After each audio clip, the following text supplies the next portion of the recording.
Nyla is a government contracting firm. We specialize in software engineering, data science, and cybersecurity services. I have always been working almost my entire career as a federal contractor for different size businesses. I took a position with a company that happened to be based at Fort Meade, and that's how I ended up. I met my husband right away. My second week of work was, kind of true love, and we got married, and he was living in Federal Hill. So Nyla was born out of the corner of my couch of a row home in Federal Hill, right near Mother's and across the street from Mom's, where you can get evil. So that was where we started the business. It was actually, kind of the culmination of coming together and starting there. So it's always been a Baltimore City-based business.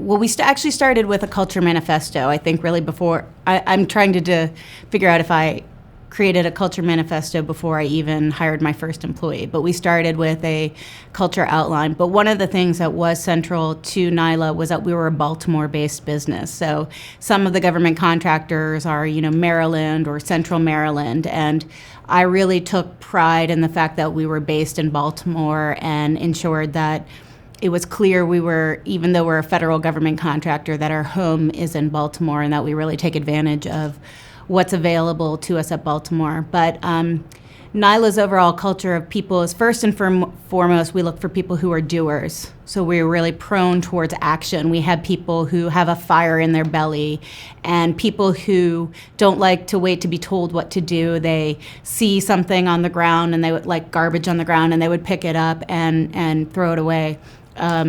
So we really have kind of a high energy, thoughtful person, someone who leads by example, and that we treat everyone with a really high degree of respect. Sometimes in tech can be known for talking down to others or making others feel less than because you don't know something. And we really view ourselves as partners, not only with each other as teammates, but partners with the government. So they understand the mission and the requirements, and we should be forward-leaning on the technical solutions and how to take the best of practices from around the world of how tech is moving and really apply it to that specific mission. And that's our goal and our real differentiator.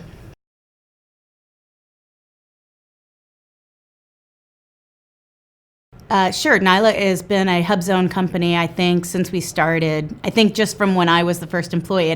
It turned out that our house that my husband had bought before we got married in Federal Hill was in a HUBZone. It's right near the stadium, right near Sharp Leadenthal, and applied for the HUBZone status and got it. And it's been a pretty critical element to our growth as a government contractor.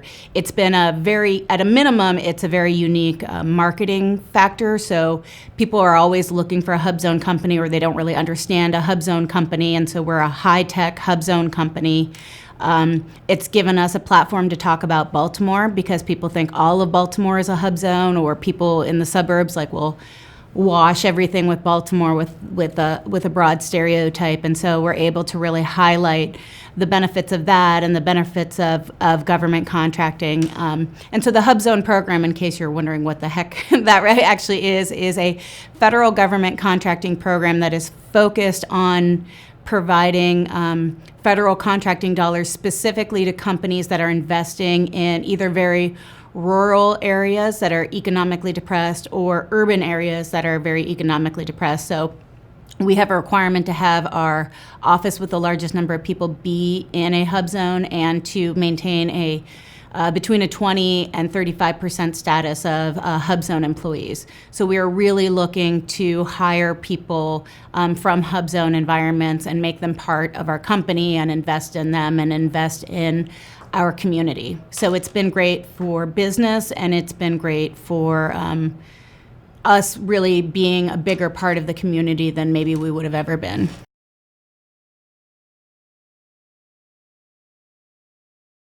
So one thing I really love about Baltimore is I feel like it's an accessible city. So it's not a city like it's a place where you can come and people are really going to talk to you, and it's got all these very unique pockets of creativity. So I was talking to my friend who also has a Baltimore-based business about what's special about being in the city, and I think you have in the city particular, you have these constant juxtaposing personalities and viewpoints coming together and creating something that is much more diverse and interesting for the resulting product. So, there's this big push that companies should be more diverse in their makeup, not just racially, but economically and age and gender perspectives.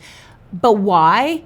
And from a business perspective, cold hard facts, diversity increases business. So businesses with greater levels of diversity often create much higher quality products for a much greater market, right? They're not looking at some narrow thing or missing some critical piece that really needed to be provided. And so I think of even my own Baltimore experience. We moved from Federal Hill to Bolton Hill, and Bolton Hill is right next to the College of Arts. And so it is a very different culture than Federal Hill, which is right near the stadium and is known for kind of when people graduate college, they go there. And just the way that our lives have been enriched and the different people that we've known from being based in the city, where I think if we were outside of that, you get a lot of the sameness. So you don't get kind of that same diversity. So you have, I have the head of Hopkins cardiology is my neighbor, and I also have the next door house being rented by the room by different levels of students. So it's a very unique environment that I think leads us to really think of different perspectives in the development of our products, and also have a greater degree of respect for people who are different from us. And I think that comes across in our business, and it's a huge portion of why we are successful, because it's honest and authentic, that we see everybody for who they are and the unique value that they bring. So what would I like to see for Nyla by 2029? I think I would like us to have an expanded presence in Baltimore, to be really known as an example of a high-tech company that is a great story, a great like hometown story for Baltimore, and to be known for a series of successes for the federal government. So we focus really on Intel, and one of my major visions of who Nyla is that we're known for really coming in and not just building software, but building a software system or solution that really solved a problem. So that when they see Nyla Blue, they're so happy that we're there, because not only are they going to get the job done, but it's going to be done really well, and they're going to love it. And so I'm hoping that we grow up and that we bring others with us. So I'm really looking forward to further investing with women in tech, encouraging others how to start their business, how to get some of their steps. So I've published some recent articles about how to be a HUBZone, why you might want to be a HUBZone company, because a lot of people see it as daunting. And so can we encourage more companies to be a HUBZone? Can I encourage other women to take the step and understand the resources that are available? I think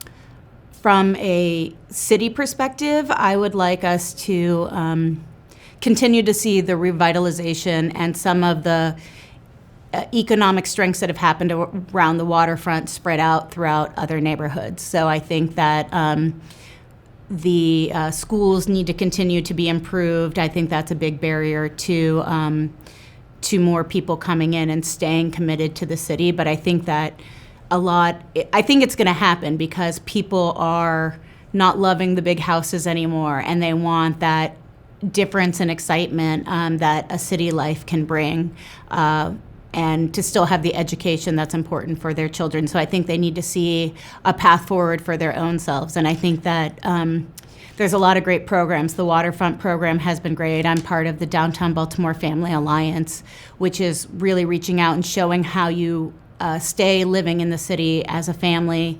And